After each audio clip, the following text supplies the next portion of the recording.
Assalamualaikum warahmatullahi wabarakatuh. Alhamdulillahirabbil alamin wa bihi nasta'in ala umur dunya waddin wa ala alihi wa sahbihi rasulillahi ajmain amma ba'du. Rabbi shrah li sadri wa yassir li amri wahlul 'uqdatam min lisani yafqahu qawli. Baik teman-teman, kembali lagi dengan saya Rex Yoktiana. Pada kesempatan kali ini saya akan membuat sebuah tutorial baru yaitu mengenai sebuah algoritma. Nah, kali ini saya akan membuat sebuah algoritma ataupun memberikan edukasi mengenai algoritma pencarian, yaitu salah satu jenisnya, salah satu algoritma yang akan saya jelaskan kali ini yaitu linear search atau pencarian secara berurut gitu ya. Ini dikenal juga dengan nama sequential search gitu. Nah, kali ini saya sudah mempersiapkan untuk presentasinya mengenai bagaimana sih cara kerja dari algoritma linear search ini sehingga ini bisa kita implementasikan dalam codingan. Nah, untuk codingan sendiri nanti saya akan menunjukkan bagaimana codingan untuk implementasinya kita sesuaikan dengan presentasi yang akan saya jelaskan kali ini. Oke, langsung saja kita mulai untuk presentasinya. Di sini saya sudah sediakan slide. Teman-teman bisa lihat ya. Nah, kali ini di sini saya tunjukkan yang pertama di sini. Di baris bawah di sini ini merupakan sebuah data gitu ya teman-teman. Ada 5, 4, 7, 6, 2, 1, 3, 8. Nah, 3 di sini adalah merupakan data yang ingin kita cari gitu ya.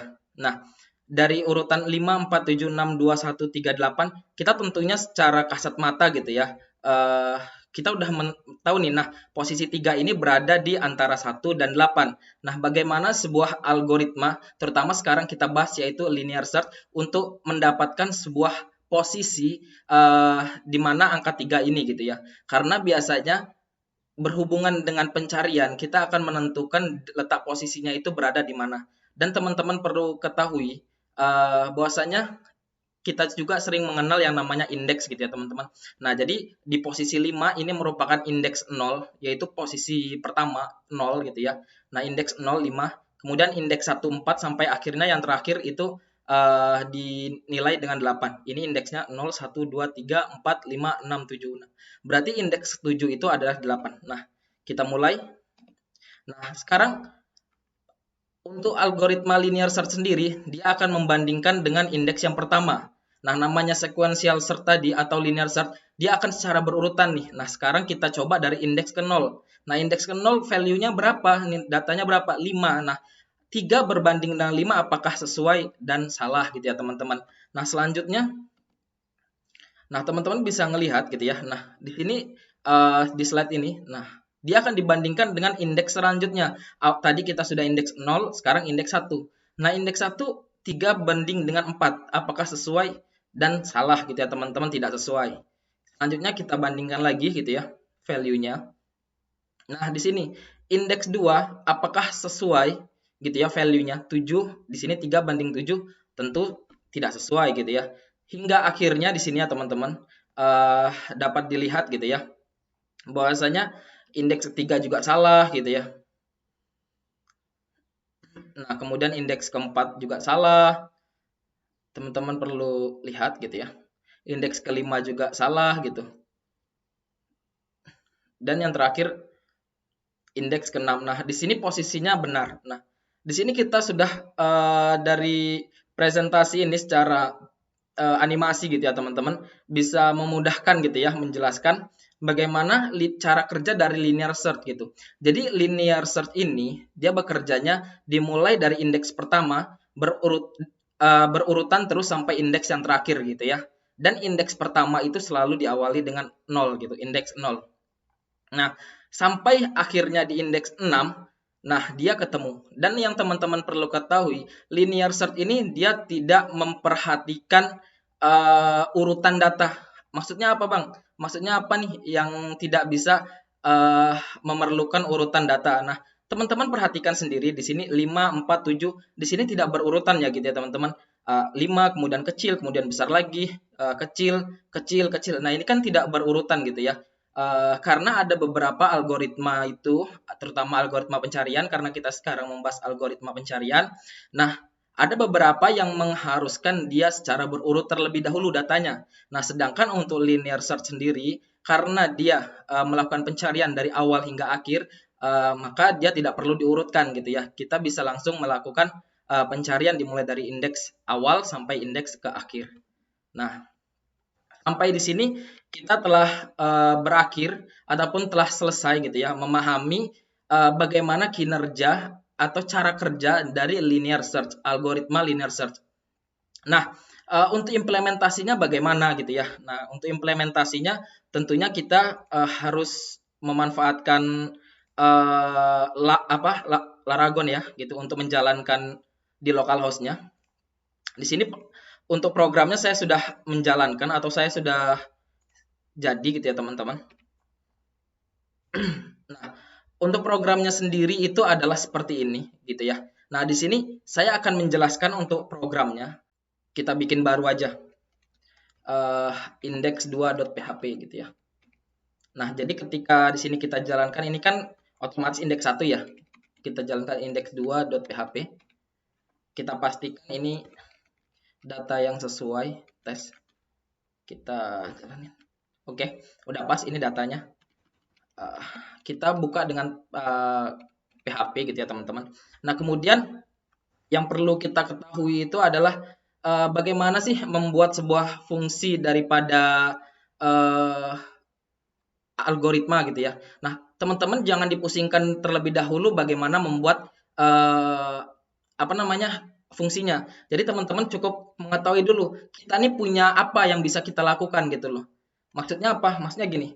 Dalam sesuatu hal kita melakukan pengerjaan gitu ya.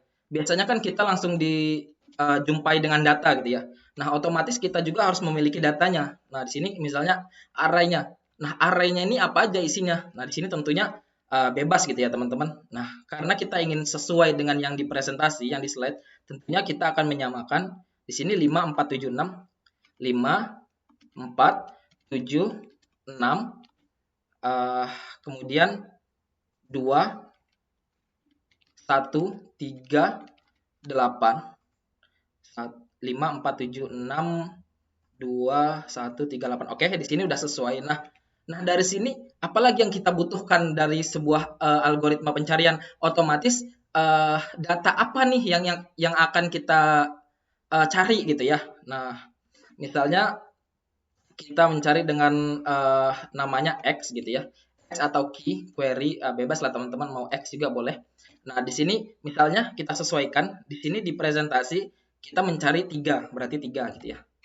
Nah, sampai di sini teman-teman nggak perlu bingung dulu bagaimana sih membuat sebuah fungsi, bagaimana membuat sebuah fungsi di PHP gitu ya teman-teman. Tapi teman-teman coba buat prosedur dulu gitu, prosedur dari awal sampai akhir. Nah, nanti ketika sudah jadi baru kita bikin sebuah fungsinya gitu ya. Karena dalam belajar ini kita tentunya bertahap gitu ya, nggak langsung jadi gitu, tetap harus bertahap. Nah, kita cobakan pertama gini. Yang pertama kita harus tahu teman-teman di sini, otomatis di sini bakalan diulang sebanyak n gitu ya teman-teman. Berarti sebanyak datanya gitu ya. Nah, sedangkan di sini 1, 2, 3, 4, 5, 6, 7, 8. Ada 8 data. Berarti ada 8 indeks dengan dimulai dengan indeks 0 dan diakhiri dengan 7. Nah, sekarang kita bagaimana nih mendapatkan banyak data ini gitu ya. Nah, untuk mendapatkan banyak data ini kita bisa menulisnya dengan $n untuk mendapatkan banyak datanya. Misalnya kita tulis dengan size of gitu ya teman-teman. Nah, size of di sini $r. Nah, kita tulis gini dulu. Nah, sekarang kita ekokan $n. Nah, kita ekokan. Nah, kita dapat 8. Sedangkan kita butuhnya itu adalah 7. Kenapa 7? Karena indeksnya cuma sampai 7. Nah, berarti $n cukup kita kurangkan dengan 1. Nah, maka dia akan mendapatkan hasil 7. Oke, nah selanjutnya, apa yang diperlukan? Kita memerlukan sebuah perulangan. Nah, sebuah perulangan di mana dimulai dengan indeks 0, kemudian sampai indeks berapa, gitu ya, sampai dengan n, gitu. Nah, kemudian $i++. Nah, ini kita bisa hapus. Nah, sekarang kita lakukan perbandingan lagi. Nah, cara bandinginnya gimana? Tinggal kita lakukan kondisi $x sama dengan gitu ya. Dollar array di mana indeksnya itu i. Nah, ketika dia sama, maka echo data ditemukan pada indeks. Nah, pada indeks berapa? $i. Kemudian else-nya di sini. Oke. Cukup sampai di sini. Berarti kalau nanti kita tulis di sini deh. Di sini if $n gitu. Oke, nggak usah. Kita cukup tulis ini. Kalau ditemukan dia akan ditampilkan. Nah, data ditampilkan di indeks ke-6 gitu ya teman-teman. Seandainya kalau nggak ada, contoh kalau nggak ada itu misalnya 9. Nah, dia bakalan kosong. Sekarang 3. Ditemukan. Nah, sekarang kita sudah berhasil membuat linear search gitu ya teman-teman. Nah, bagaimana nih kalau kita buatkan sebuah fungsi? Nah, untuk membuat fungsi sebenarnya gampang. Kita tinggal tulis saja linear search. Nah, kemudian apa yang kita butuhkan? Pertama array-nya. Tentunya gitu ya. Seperti tadi. Habis array-nya apalagi yang kita butuhkan? Yang kita cari itu apa gitu ya. Berarti $x gitu ya. Nah, kemudian kalau udah dapat ini tinggal kita pindahkan ke sini. Nah, di sini tinggal kita return kan, return $i. Nah, sedangkan di sini kita return kan -1 gitu ya. Nah, lalu kita panggil nih di sini echo linear apa namanya? Kita simpan variabel dulu deh. $v misalnya atau value atau hasil ya, result. $result sama dengan linear search. Oke, salah. Linear search. Oke, dia nggak bisa. Linear search. Nah, di sini kita masukkan $array-nya. Kemudian $x-nya. Oke. Kemudian setelah tahu, kita tinggal echo-kan $result. Oke, sekarang kita paste 6. Kemudian di sini kalau seandainya 9 -1. Oke, udah pas. 3. Nah, sekarang tinggal kita bikin kondisinya. If $result sama dengan -1 gitu ya. Echo data tidak ditemukan. Else echo data ditemukan pada indeks keberapa? Ya, balikan $result tadi ya. $result. Nah, kita refresh. Nah, selesai. Ini untuk bagaimana kita membuat, nah kurang lebih cukup sama ya teman-teman di sini untuk size n-nya di sininya. Nah, di sini tapi Bang nggak ada -1 Bang. Kenapa di tempat Abang ada -1 sebelum dibuat gitu ya di sini. Nah, alasannya itu ada di perulangannya teman-teman. Nah, di perulangannya di sini dia tidak menambahkan sama dengan gitu ya di perulangan yang sebelumnya saya bikin.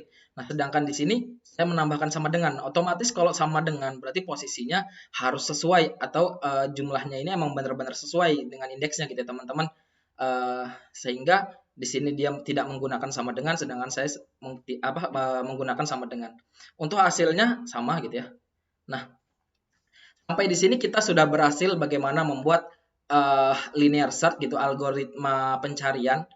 Di mana algoritma ini simple gitu ya teman-teman. Untuk implementasinya juga simple gitu ya. Teman-teman mungkin sekali atau beberapa kali coba mengerti gitu ya. Di sini di mana pembentukan pertama itu ada sebuah array dan ada sebuah data yang ingin dicari. Nah, jadi teman-teman untuk melakukan ataupun belajar sebuah algoritma gitu ya teman-teman. Teman-teman yang perlu diketahui itu adalah datanya gitu loh. Data apa yang ingin kita olah gitu ya. Nah, di sini ada sebuah array satu dimensi gitu ya teman-teman. Nah, yang akan kita olah di mana kita ingin mencari nih datanya. Nah, dia itu berada di posisi yang mana gitu ya teman-teman. Nah, otomatis harus ada pembanding. Yang kita cari itu data apa? Nah, di sini yang kita cari itu data X, di mana datanya itu bernilai 3. Nah, posisi 3 itu berada di indeks mana? Nah, itu adalah salah satu hal yang bisa kita pelajari dari algoritma linear search. Nah, berbicara tentang algoritma linear search ya teman-teman. Tentu kalau kita belajar algoritma ada yang namanya time complexity gitu ya, waktu kompleksitas gitu. Nah, apa sih waktu kompleksitas itu? Nah, mungkin teman-teman bisa lihat di jurnal ataupun lihat di blog-blog atau lihat di uh, yang lainnya gitu ya teman-teman. Time complexity linear search.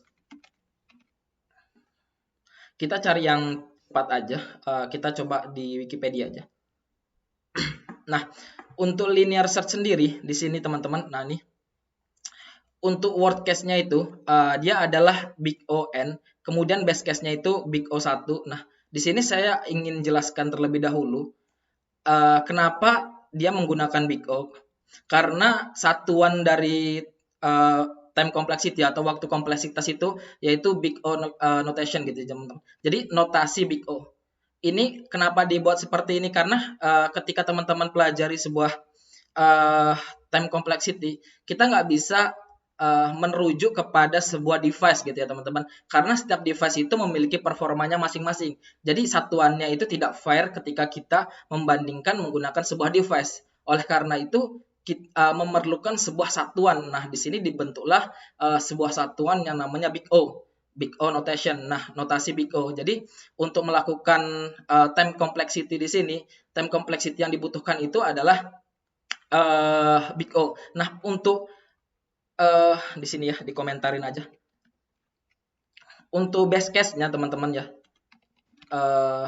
Base case-nya.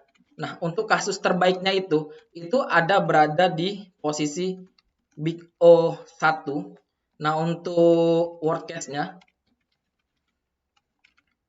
itu berada di big O-N. Nah, di sini harus saya jelaskan terlebih dahulu. Apa maksudnya 1 di sini, apa maksudnya N di sini. Nah, best case itu maksudnya adalah kasus terbaik ya teman-teman. Nah, kasus terbaik itu seperti apa? Contoh gini, ini kan kita mencari sebuah pencarian. Nah, pencarian yang terbaik itu adalah bukan pencarian terbaik, tapi kasus yang terbaik itu adalah apabila ketika kita melakukan pencarian langsung ketemu. Jadi contohnya kita langsung melakukan pencarian, nih ternyata di indeks pertama, di indeks ke-0 langsung ketemu. Nah, itulah yang disebut dengan best case atau kasus terbaik. Jadi tidak perlu mencari di indeks-indeks berikutnya. Nah, worst case di sini yaitu kasus terburuknya. Kasus terburuknya itu apa? Big O N. N itu apa? Berarti sebanyak daripada data. Nah, sebanyak daripada data di sini berapa datanya? 8. Nah, 8 ini posisinya berada 8 ini kalau dijadikan indeks berapa? Berarti kan dikurang 1 gitu ya. Indeks ke 7 berarti. Nah, berarti kasus terburuknya itu berada di posisi ke 7, indeks ke 7. Maksudnya kasus 7 berapa? Tadi kan kita mencari X-nya itu 3. Nah, X3 itu berada di indeks ke 6. Berarti hampir terburuk lah gitu ya. Nah, sedangkan kalau yang terburuknya itu kita cari X8 karena dia sudah berada di indeks yang terakhir. Nah, itulah yang disebut dengan time complexity atau waktu kompleksitas. Nah, bagaimana kita mengetahui best case-nya ataupun worst case-nya. Jadi teman-teman harus lebih memahami gitu ya dari sebuah algoritma yang ingin dibuat, bagaimana memahaminya dan bagaimana sebuah algoritma ini benar-benar bekerja gitu ya teman-teman. Saya rasa untuk tutorial ataupun edukasi mengenai algoritma pencarian linear search ini cukup sampai di sini. Baik, cukup sampai di sini untuk tutorial kali ini. Saya akhiri tutorial kali ini mengenai algoritma linear search. Semoga teman-teman semua dapat memahaminya dengan baik. Semoga teman-teman semua dapat mengimplementasikannya dengan baik. Jangan lupa selalu berdoa dan jangan lupa tetap semangat. Saya akhiri, wabillahi taufiq wal hidayah. Wassalamualaikum warahmatullahi wabarakatuh.